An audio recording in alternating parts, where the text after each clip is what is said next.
Assalamualaikum warahmatullahi wabarakatuh. Innal hamdalillah nahmaduhu wa nasta'inuhu wa nastaghfiruh wa na'udzu billahi min syururi anfusina wa min sayyiati a'malina may yahdihillahu fala mudilla lahu wa may yudlil fala hadiya lahu. Asyhadu an la ilaha illallah wahdahu la syarika lah wa asyhadu anna Muhammadan abduhu wa rasuluh. Allahumma salli ala Muhammad wa ala ali Muhammad kama sallaita ala Ibrahim wa ala ali Ibrahim innaka Hamidum Majid. Allahumma barik ala Muhammad wa ala ali Muhammad kama barakta ala Ibrahim wa ala ali Ibrahim innaka Hamidum Majid. Ikhwanu fiddin, ibu-ibu, bapak, saudara-saudara jamaah salat maghrib dan salat isya insyaallah Masjid Ami Abdullah rahimakumullah. Alhamdulillah, mari sama-sama kita bersyukur. Walillahilham, segala puji hanya senantiasa milik Allah. Salat serta salam kita tujukan kepada Nabi dan kepada Rasul kita, Nabi Muhammad sallallahu alaihi wasallam. Rasul sallallahu alaihi wasallam itu senantiasa mengingatkan kepada kita setiap majelis, setiap perkumpulan yang berkumpul di dalamnya kaum muslimin, kemudian ada pembicaraan berkaitan dengan agama dan tidak pernah menghadirkan ucapan salawat kepada Rasul, fahiyat cirati min cirati yaumil qiyamah, kata Nabi, maka sungguh mereka akan menyesal nanti pada kehidupan akhirat. Sekelompok kaum muslimin mereka berkumpul bersama, kemudian ada pembicaraan yang berkaitan dengan agama tapi tidak menghadirkan ucapan salawat, maka kata Nabi, tunggulah nanti penyesalannya di hari kiamat. Sehingga perkara yang sangat maklum, perkara yang biasa kita ketahui, setiap ada kajian-kajian agama, setelah pujian kepada Allah, maka salawat senantiasa dihadirkan, salawat senantiasa disebutkan, paling tidak untuk menghindarkan diri kita dari penyesalan di hari kiamat. Ikhwanu fiddin, ibu-ibu, bapak, saudara-saudara yang dirahmati Allah, kita tahu setiap amal soleh yang kita lakukan, maka dipastikan kita akan mendapatkan manfaatnya nanti pada kehidupan akhirat. Dan masing-masing kita punya keistimewaan atau punya kelebihan satu dibanding yang lainnya. Ada dari sebahagian kita ini sangat kuat untuk yang namanya puasa sunnah. Seperti hari ini misalnya, mayoritas jamaah yang hadir berpuasa, kemudian berbuka puasa. Ada sebahagian kita yang kuat untuk berpuasa, maka mereka disiapkan di dalam sorga, masuk ke dalam sorga melalui pintu Ar-Royan. Ada sebahagian kita begitu kuat untuk menjalankan sholat-sholat sunnah misalnya, tahajud dia tidak pernah tertinggal, yang sampai ada sebahagian orang itu punya rasa kalau sehari aja ada tahajud, rasa ada yang kurang. Ada sebahagian orang sampai punya level keimanan seperti itu. Ada sebahagian orang sehari kada tahajud saja kayak ada yang kurang hidupnya. Tapi ada juga orang yang kada tahajud sebulan 2 bulan tenang aja sih dia. Nah, masing-masing kita punya kelebihan yang berbeda. Makanya di sorga itu ada 8 pintu. Ada orang yang masuk sorga melalui pintu Ar-Royan, orang yang kuat sekali puasanya. Dia dipanggil melalui pintu Ar-Royan, wahai fulan, masuklah melalui pintu ini. Ada di sorga orang itu masuk melalui pintu babus sholat, pintu orang-orang yang kuat mengerjakan ibadah sholat, maka dia pun akan dipanggil melalui pintu tersebut. Sebahagian kita ada orang-orang yang kuat melalui, dia kuat bersedekah, dia kuat infak, dia kuat mengeluarkan hartanya di jalan Allah. Benar memang dia bukan ahli tahajud, dia bukan ahli puasa, tapi giliran sedekah dia kuat. Nah, mereka pun akan dipanggil melalui pintu babus sedekah. Ada sebahagian kita punya konsep di dalam hidupnya, dia punya konsentrasi penuh untuk biru walidain, berbakti kepada orang tua. maka dia pun bisa masuk melalui pintu birrul walidain. Jadi masing-masing kita itu punya amalan-amalan yang khusus. Ada satu orang yang dipastikan masuk ke dalam surga melalui 8 pintu tadi. Semua pintu tersebut memanggil orang ini. Dia adalah Abu Bakar As-Siddiq. Dia adalah Abu Bakar As-Siddiq. Pintu Ar-Rayyan memanggil Abu Bakar. Pintu sholat memanggil Abu Bakar. Pintu sedekah memanggil Abu Bakar. Pintu memaafkan kesalahan orang lain juga memanggil Abu Bakar As-Siddiq. Semua pintu itu memanggil Abu Bakar As-Siddiq. Dan ini salah satu keistimewaan dari seorang Abu Bakar As-Siddiq. Dan tentunya kita sama-sama berharap, paling tidak kita berdoa, meminta kepada Allah, memohon kepada Allah untuk berada di dalam surga Allah Subhanahu wa Ta'ala. Malam hari ini kita akan bersama dengan beberapa doa yang sering diminta Rasul Sallallahu Alaihi Wasallam. Doa yang hampir-hampir tidak pernah ditinggalkan Rasul Sallallahu Alaihi Wasallam. Kita tahu doa ini ibadah yang agung, dia ibadah yang sangat mulia. Bahkan sampai Nabi menyebutkan ad-du'a wa mukhlul ibadah. Doa itu kata Nabi adalah puncak dari semua ibadah. Semua puncak dari semua ibadah itu ada pada doa, kata Nabi. Yang seakan-akan Nabi ingin menyampaikan kepada kita, semakin berlama-lama orang itu berdoa, semakin kuat orang itu berdoa, maka ini menunjukkan bagaimana kualitas ibadah dia sesungguhnya. Kita bisa lihat bagaimana Nabi Shallallahu Alaihi Wasallam berdoa ketika beliau melaksanakan ibadah haji. Banyak riwayat yang menjelaskan bahwasanya Nabi mengangkat kedua tangan beliau pada saat beliau wukuf di Arafah, ba'da zuhri ila ghurubi syamsi.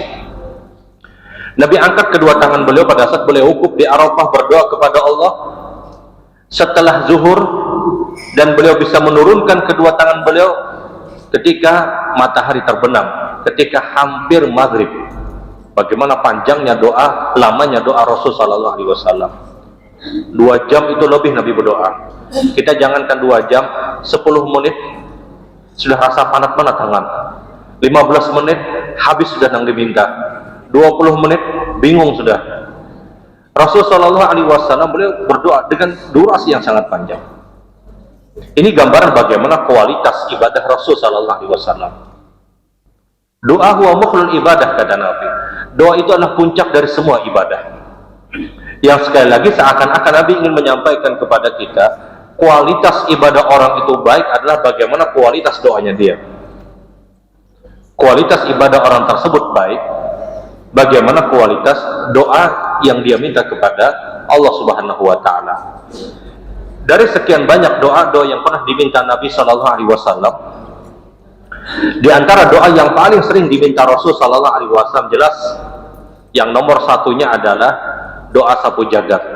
Rabbana atina fid dunya hasanah wa fil akhirati hasanah wa qina adzabannar. Ini doa yang paling sering diminta Rasul. Ini doa yang paling sering membasahi lisan Rasul Sallallahu Alaihi Wasallam. Rabbana atina fid dunya hasanah wa fil akhirati hasanah wa qina adzabannar. Rabbana, ya Allah, ya Tuhan kami, atina fid dunya hasanah, berikan semua kebaikan apapun yang pada urusan dunia.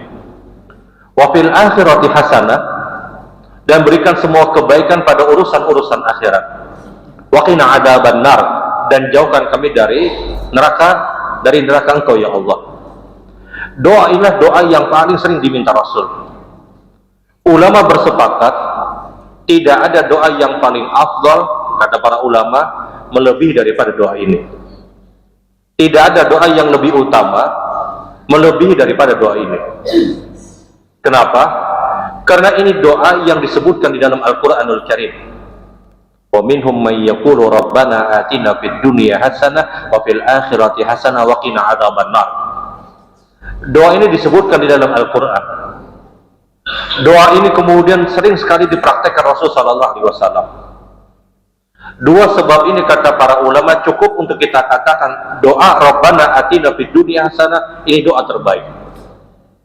Di dalam Al-Quran itu banyak model doa, tapi tidak semua doa yang ada di dalam Al-Quran sering dilafazkan Rasul Sallallahu Alaihi Wasallam. Rasul sering meminta doa, tapi tidak semua yang diminta Rasul disebutkan di dalam Al-Quranul Karim. Tapi doa Rabbana atina fid dunya hasanah wa fil akhirati hasanah wa qina adzabannar, dia disebutkan dalam Al-Quran dan dia sering diminta Rasul Sallallahu Alaihi Wasallam. Dua sebab ini kata para ulama menjadikan doa Rabbana atina fid dunya hasanah adalah doa terbaik. Dalam Al-Quran kan banyak model doa, itu banyak dalam Al-Quran. Rabbana hab lana min azwajina wa dzurriyyatina qurrata a'yun waj'alna lil muttaqina imama. Tapi apakah ini sering diminta Rasul? Tidak.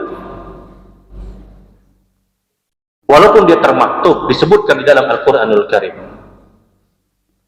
Nabi juga pernah meminta pada permintaan yang lain, tapi itu tidak disebutkan di dalam Al-Qur'anul Karim. Tapi doa Rabbana atina fid dunya hasanah wa fil akhirati hasanah wa qina adzabannar, dia doa disebutkan dalam Al-Qur'an, dan doa ini doa yang sering diminta Rasul Sallallahu Alaihi Wasallam. Dan sekali lagi, dua sebab ini cukup untuk dikatakan ini doa yang paling afdal, doa yang paling utama. Kita lihat bagaimana keistimewaan doa Rabbana atina fid dunya hasanah. Dia disebutkan dalam Al-Quran, dia sering diminta Rasul.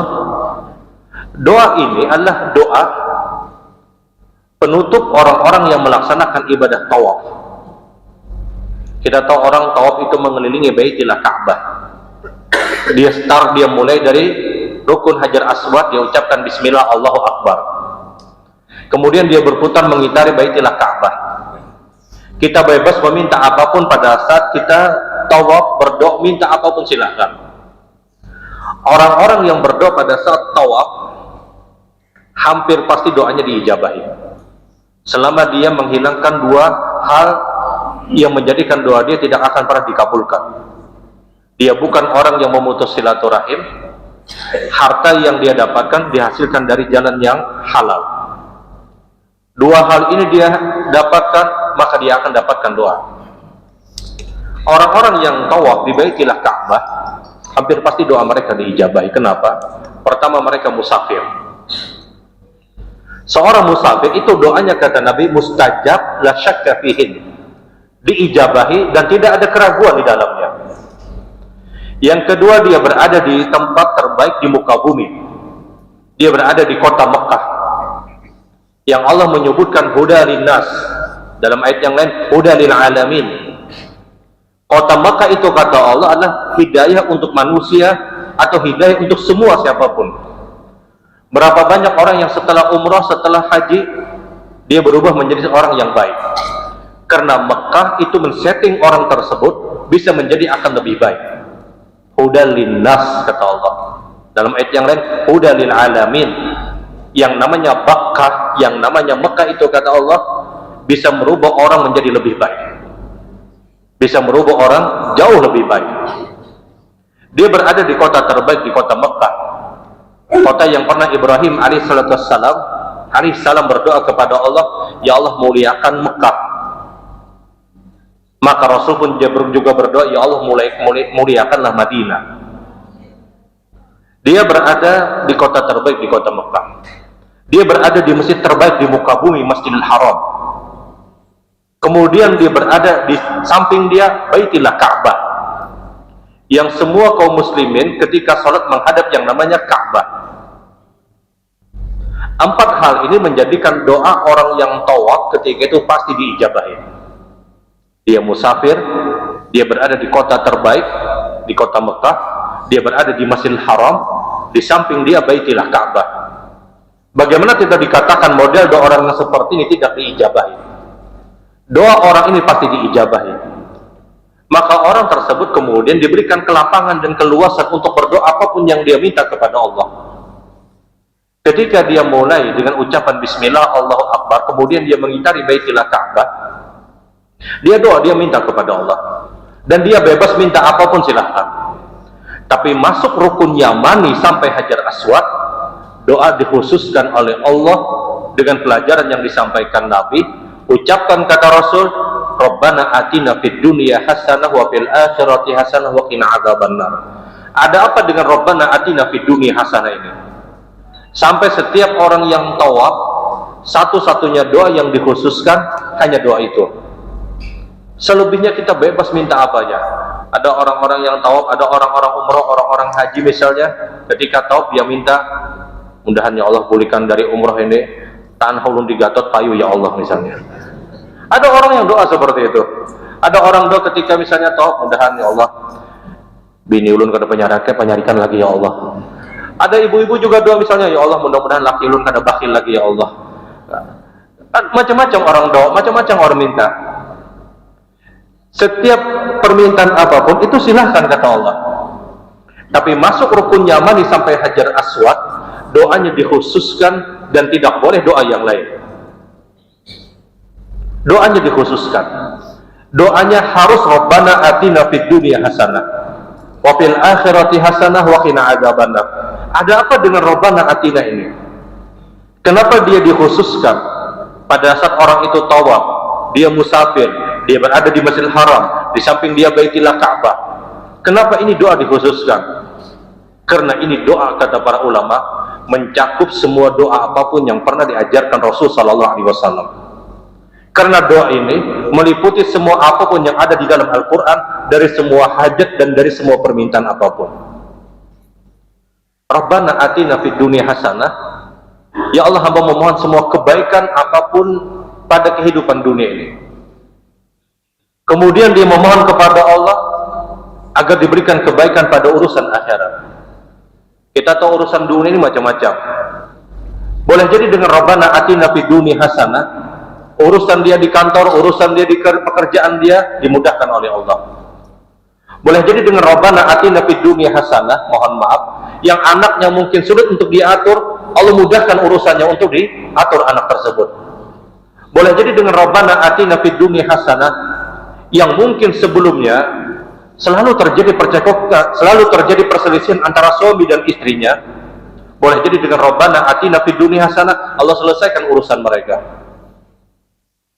Ini keagungan, kemuliaan Rabbana atina fid dunya hasanah. Maknanya sangat luas kata para ulama. Dia meliputi semua kebaikan-kebaikan apapun pada urusan-urusan dunia. Urusan apapun yang kita hajatkan. Kalimat wa fil akhirati hasanah, memohon kepada Allah agar apa? Agar urusan akhirat juga dimudahkan. Urusan akhirat juga diberikan kebaikan. Urusan akhirat itu jauh lebih berat daripada urusan dunia. Kita di dunia berapa tahun? 60-70 selesai. Amar umati baina sitin ila sab'in. Umumnya umur umatku kata Nabi itu berkisar 60-70 tahun. 60-70 tahun selesai hidup kita. Ada yang mungkin lebih 70 kata Nabi, tapi sangat sedikit kata Rasul. Kita tahu beberapa hari yang lalu yang meninggal kan ada yang 25 tahun, ada yang 30 sekian, ada yang 40 sekian.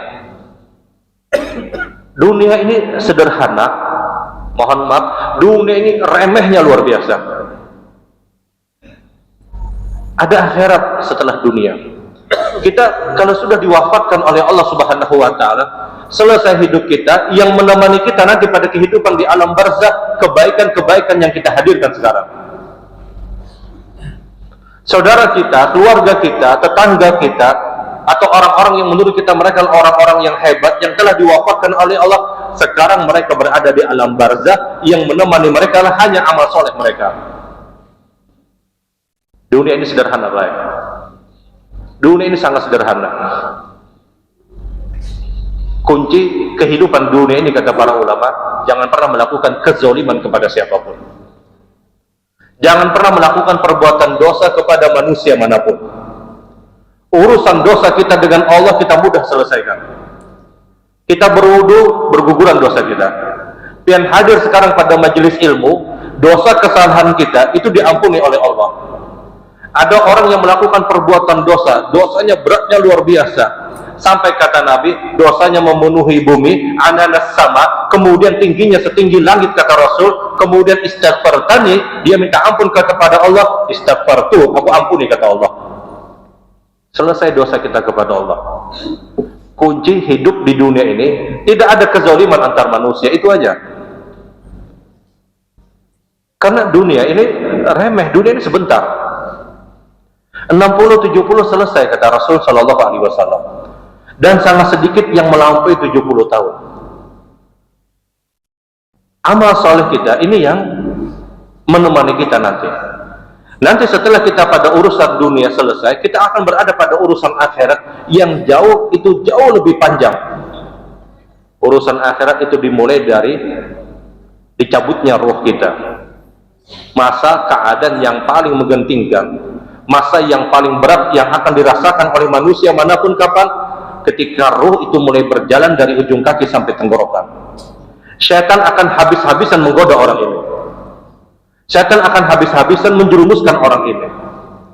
Karena itu kesempatan dia terakhir untuk menggoda orang tadi. Karena kalau orang ini sudah meninggal dunia, syaitan kada menggoda lagi. Orang sudah mati juga. Urusan akhirat itu dimulai kapan? Ketika ruh kita mulai berjalan dari ujung kaki sampai tenggorokan. Kemudian kita akan berada di alam barzakh. Di detik jenazah kita diletakkan di alam kubur. Kemudian kaum muslimin mendoakan kita, ampuni fulan, rahmati fulan, tetapkan dengan ucapan kalimat la ilaha dan seterusnya. Orang-orang akan pulang, maka kita akan berada di alam barzakh sendiri. Kita akan berada di alam barzakh sendiri. Jangan kita berpikir, jangan kita punya hayalan, kalau aku mati kira-kira bubuhnya ini bersedih sebulan 2 bulan kira-kira. Jangan berharap seperti itu. Sekarang, real, faktanya saja, ada saudara kita meninggal dunia, siapapun dia, berapa hari kita mengenang saudara kita? 3 hari, 1 pekan, kehidupan akan kembali normal. Dan itulah dunia. Mohon maaf, ada saudara kita meninggal, keluarga kita meninggal dunia. Berapa hari kita bersedih? Sekian hari, selesai. Dan kehidupan akan kembali normal sebagaimana yang hari ini kita dapatkan. Jangan kita berpikir kalau aku mati bubuhnya kira-kira ini sedih setahunan, kira-kira aja. Jangan terlalu pede. Kita akan dilupakan. Kita akan dilupakan. Makanya Nabi Shallallahu Alaihi Wasallam beliau menyatakan, siapapun kata Rasul Shallallahu Alaihi Wasallam yang meminta untuk keluarganya menangisi jenazahnya, maka orang ini akan diazab dengan tangisan keluarganya, kata Rasul. Fa'inal maita yu'adzab bibukai ahli. Sesungguhnya jenazah itu, kata Rasul, diazab disebabkan karena tangisan keluarganya. Apa yang dimaksud? Sebahagian ulama menyebutkan, kalau ada orang sebelum meninggal dia berpesan, karena kalau aku mati kamu nangis serumahan lah ya, nangis seberataan kamu lah ya. Kemudian nangislah orang ini disebabkan mungkin dia pernah mendengar pesan dan wasiat tadi. Jenazah tersebut, kata Nabi, akan diazab disebabkan tangisan dari keluarganya. Yang ulun maksud adalah, kalau kita sudah meninggal dunia, kita sudah dilupakan oleh orang-orang yang masih hidup. Sebagaimana yang hari ini ada pada diri kita, saudara kita, keluarga kita, siapapun, kita sudah lupakan mereka, ya sudah masing-masing. Kadang sebagian kita ngarannya umur lah sudah saja, mati sudah sidin saja. Ini isyarat kita melupakan mereka. Mohon maaf, orang tua kita yang meninggal dunia, setahun 2 tahun mungkin kita sudah sangat-sangat normal. Jangankan setahun, mungkin sebulan kita sudah bisa mulai tertawa. Dan inilah dunia. Wa fil akhirati hasanah. Ya Allah memohon kebaikan pada urusan akhirat. Itu dimulai daripada saat kita sakaratul maut, kemudian kita berada di alam barzakh. Boleh jadi kata para ulama kalimat wa fil akhirati hasanah, ya Allah memohon kepada engkau kebaikan pada urusan akhirat. Boleh jadi dengan doa tersebut kita diselamatkan di alam barzakh. Alam barzakh itu ada orang yang menunggu setelah dia meninggal, menunggu ditegakkannya hari kiamat, boleh jadi ribuan tahun. Bukankah sekarang ada orang yang meninggal ribuan tahun yang lalu? Mereka menunggu ditegakkannya hari kiamat ribuan tahun. Durasi ribuan tahun yang hari ini kita dapatkan, yang mungkin di alam barzakh berbeda rasanya tentunya. Kalau tidak bermodal wafil akhirati hasanah, kalau tidak bermodal doa wafil akhirati hasanah, kita hanya mampu bertahan dengan amal-amal saleh yang sudah kita lakukan. Wa fil akhirati hasanah, itu perjalanan akhirat sangat panjang. Dari kita sakaratul maut, kemudian kita berada di alam barzah. Di alam barzah boleh jadi kita menunggu ditegakkannya hari kiamat ribuan tahun. Ada orang yang mungkin menunggu ditegakkannya hari kiamat ratusan tahun. Ada yang ribuan tahun. Ribuan tahun yang sangat panjang, yang hari ini mungkin kita bayangkan, tentunya berbeda dengan orang-orang yang berada di alam barzah. Bukankah perlu sangu yang lebih banyak? Bukankah kita perlu bekal yang lebih besar? Dan di antara bekal terbaik itu, kata para ulama, dia berdoa, Rabbana atina fid dunya hasanah wa fil akhirati hasanah. Kemudian setelah alam barzah ditegakkannya hari kiamat, yang satu hari pada kehidupan akhirat itu sebanding dengan 50.000 tahun pada kehidupan dunia. Khamsina alfasana, 50.000 tahun, baik.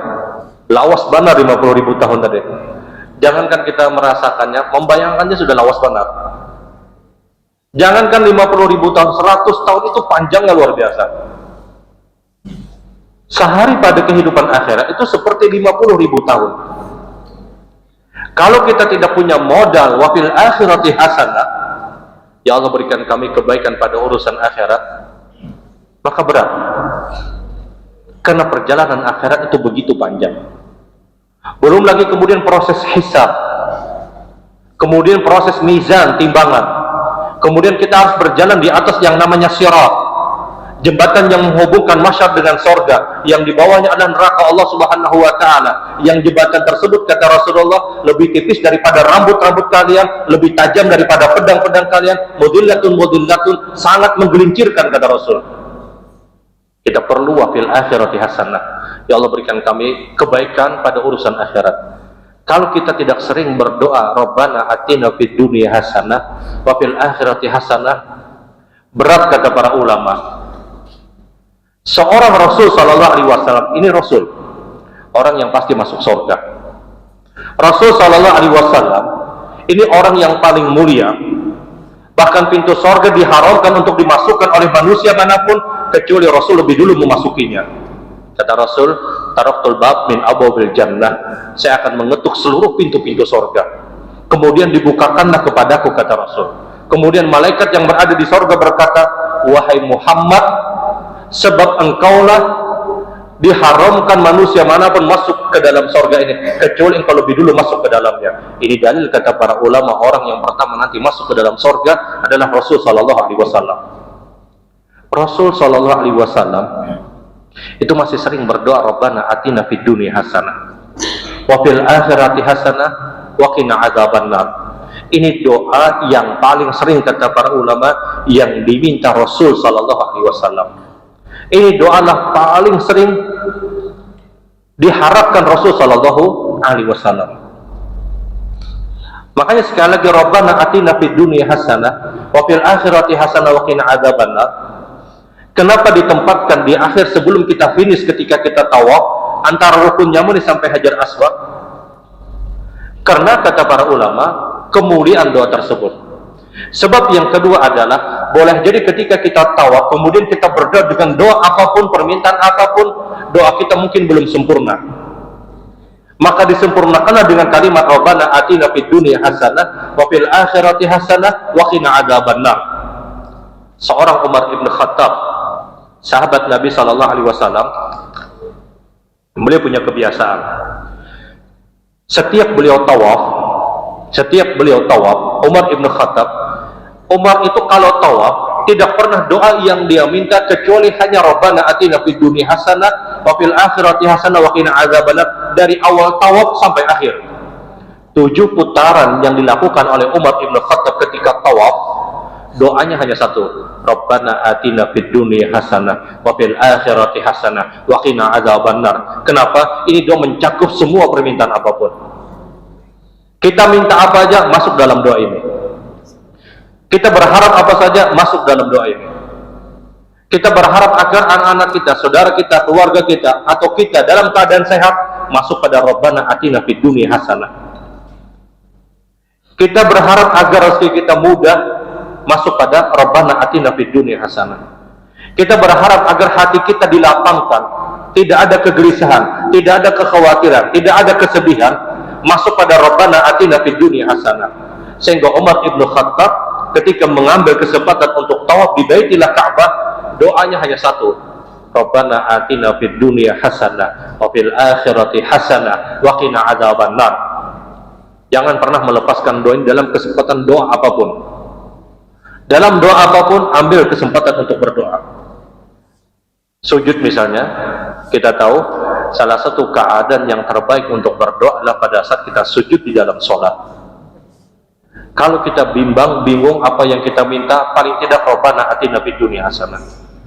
Dan diharapkan ketika kita berdoa dalam sujud cukup di dalam hati.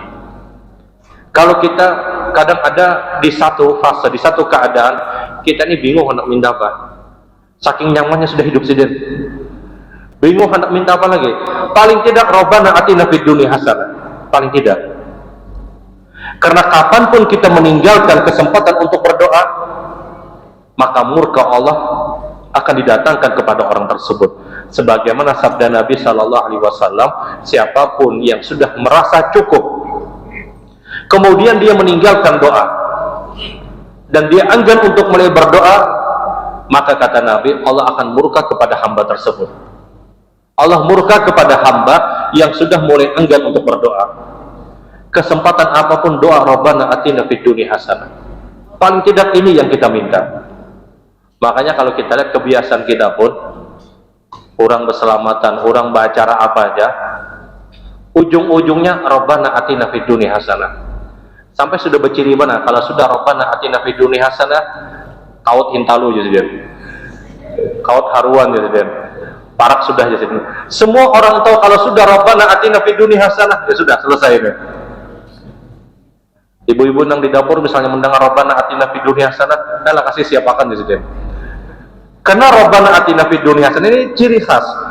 Dia menutup semua doa. Dia menutup semua doa. Meskipun Rabbana atina fid dunya hasanah wa fil akhirati hasanah wa qina adzabannar, silahkan ditempatkan di awal, silahkan, ada masalah. Tapi mayoritas kita menempatkan di akhir. Kenapa? Salah satu sebabnya adalah kalau seandainya doa yang sudah kita minta sebelumnya tadi tidak sempurna atau mungkin ada yang tertinggal, maka Rabbana atina fid dunya hasanah itu mengcover semua doa-doa yang sudah kita minta. Jadi sekali lagi, salah satu doa yang tidak pernah ditinggalkan Rasul Sallallahu Alaihi Wasallam, yang terus menemani Nabi Sallallahu Alaihi Wasallam, yang terus membasahi lisan Rasul Sallallahu Alaihi Wasallam adalah Rabbana atina fid dunya hasanah wa fil akhirati hasanah wa qina adzabannar. Yang kalau kita memahami doa ini, itu luar biasa. Bayangkan hanya kalimatnya ringkas, singkat, itu mencakup semua permintaan apapun, kondisi dan keadaan apapun. Paling tidak Rabbana atina fid dunya hasanah. Ya Allah, hamba memohon semua kebaikan, berikan kami semua kebaikan pada urusan dunia, dan berikan kami semua kebaikan pada urusan akhirat, dan jauhkan kami dari neraka Engkau ya Allah, dari neraka Engkau ya Allah. Ya sekali lagi, jangan lepaskan Rabbana atina ini.